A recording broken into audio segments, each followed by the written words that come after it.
Imagine waking up in a version of America where you still pledge allegiance to the British crown.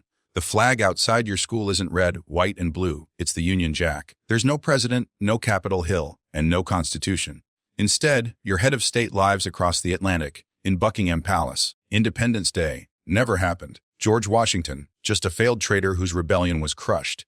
This isn't just a fantasy. This is the alternate timeline we almost lived in. Because if just a few things had gone differently, America might never have become the United States. Before we go deeper into this shocking alternate reality, make sure to hit that like button and subscribe to Ancient Light, where the past isn't dead, it's just waiting to be rediscovered. Let's now travel into a world where the American Revolution failed, and history, as we know it, took a very different path. In this timeline, the colonies never win the Revolutionary War. British forces decisively crush the rebellion. General George Washington is defeated early, perhaps captured at Brooklyn Heights or forced to surrender in a winter campaign. The Continental Congress is dissolved, its members arrested or exiled. There is no declaration of independence because the uprising ends before it can ever take hold.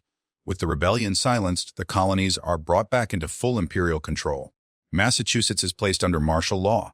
Virginia's plantation elite pledge renewed loyalty to the crown. Britain tightens its grip on its most rebellious subjects, determined to avoid another spark of insurrection.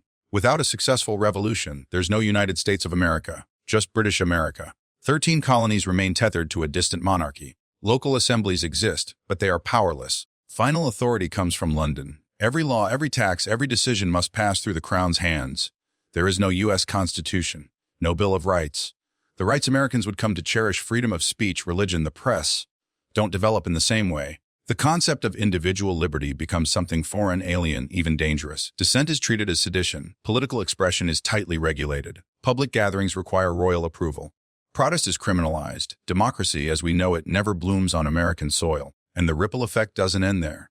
The U.S. Constitution inspired revolutions across the globe. It set fire to ideas of self-governance in France, South America, and even parts of Asia. Without it, monarchies remain stronger. Colonialism lasts longer. Human rights take decades more to gain traction. Britain's empire becomes even more powerful. By retaining control of the American colonies, rich with tobacco, cotton, fur, and trade, its global dominance strengthens. London becomes the center of Western civilization well into the 20th century. The British Navy, already the strongest in the world, now controls both sides of the Atlantic. Britain not only rules India and Africa, it continues ruling North America too. Without American independence, there's no rise of a global superpower across the Atlantic. There's no American century. The world's cultural, military, and economic leadership stays in European hands, especially British ones. There's no rise of Hollywood, no jazz age, no Silicon Valley, no Coca-Cola, no iPhones. Instead, culture innovation originates from British cities. The Beatles still exist, perhaps, but there's no Elvis, no Michael Jackson, no Beyoncé. Your favorite films might be directed from studios in Manchester, not Los Angeles. Technology develops differently. The internet, pioneered by American researchers, is likely delayed, or developed under strict government supervision in a monarchy. Social media doesn't explode into a global force. Innovation becomes slower, more restricted. Ideas are filtered through royal censors, national interests, and imperial priorities. The American dream, it never forms. Immigrants seeking freedom and opportunity no longer come to a land of self-rule and possibility. Instead, they find tightly controlled colonies with rigid class systems and inherited privilege. The massive waves of Irish, Italian, German, and Eastern European migration that shaped real-world America are stunted or redirected elsewhere. Ellis Island becomes just another checkpoint under royal control. The Statue of Liberty, never built. There's no symbol of freedom lighting the way for the tired and poor. Instead, newcomers are met with bureaucracy, loyalty oaths to the king, and strict societal roles that rarely change. Race relations take a darker path too. In our real history, the U.S. was torn apart by civil war, but ultimately redefined by abolition, civil rights, and democratic struggle.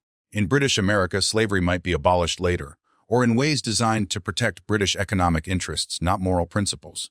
Freed black citizens may gain fewer rights and face tighter restrictions on movement, property, and education. Civil rights leaders are far more likely to be imprisoned, exiled, or executed. The rigid class structure of British society remains intact. Aristocrats, landowners, and royally appointed elites control wealth and power. Social mobility is limited. Ordinary colonists work under the authority of appointed governors, judges, and nobles. Generational privilege becomes law, and with no constitution, there's no Second Amendment. Guns remain under the control of the British Army. Militias are banned. Civilians aren't allowed to arm themselves against tyranny, because tyranny isn't just a threat, it's the law. When the world descends into global conflict in the 20th century, the absence of the United States changes everything. World War I.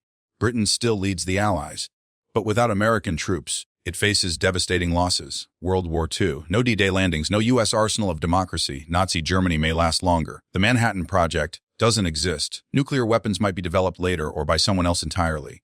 The Cold War, if it even happens, is no longer a U.S.-Soviet standoff. It becomes a global chess match between the British Empire and the USSR, a battle between monarchy and communism, between imperial order and revolutionary chaos. And where does that leave you? Living in a colony named British North America, with a royal governor instead of a president. National holidays like Thanksgiving and Independence Day are replaced with Empire Day and the King's birthday. You swear allegiance not to a constitution, but to a crown. You live in a society where the past isn't something you overcame, but something you're still trapped inside. Your history books never mention freedom fighters. Revolutionaries like Thomas Paine, Patrick Henry, or even George Washington are written off as dangerous rebels, best forgotten. There are no founding fathers, only subjects who knew their place and served the empire. But most importantly, the idea of America, that radical notion that people could rule themselves, is erased, a dream silenced before it ever had the chance to grow. This alternate world may seem distant, but it was almost real. A few lost battles, a few missed alliances, a few hesitant leaders, and the entire course of history would have turned. The truth is, America's independence wasn't inevitable. It was fragile, risky, a wild gamble taken by people who believed in something bigger than themselves. They weren't guaranteed to win, but they fought anyway. And that fight gave birth to the country you live in today. A nation built on rebellion, imagination, and the constant struggle to live up to its ideals. So the next time you celebrate the 4th of July or hear someone question whether America is worth it, remember this: in another universe, you're still kneeling before a king. And in this one, you're not. If this made you think, imagine what else they never taught you. Like and subscribe to Ancient Light, where forgotten history lives again, one revelation at a time.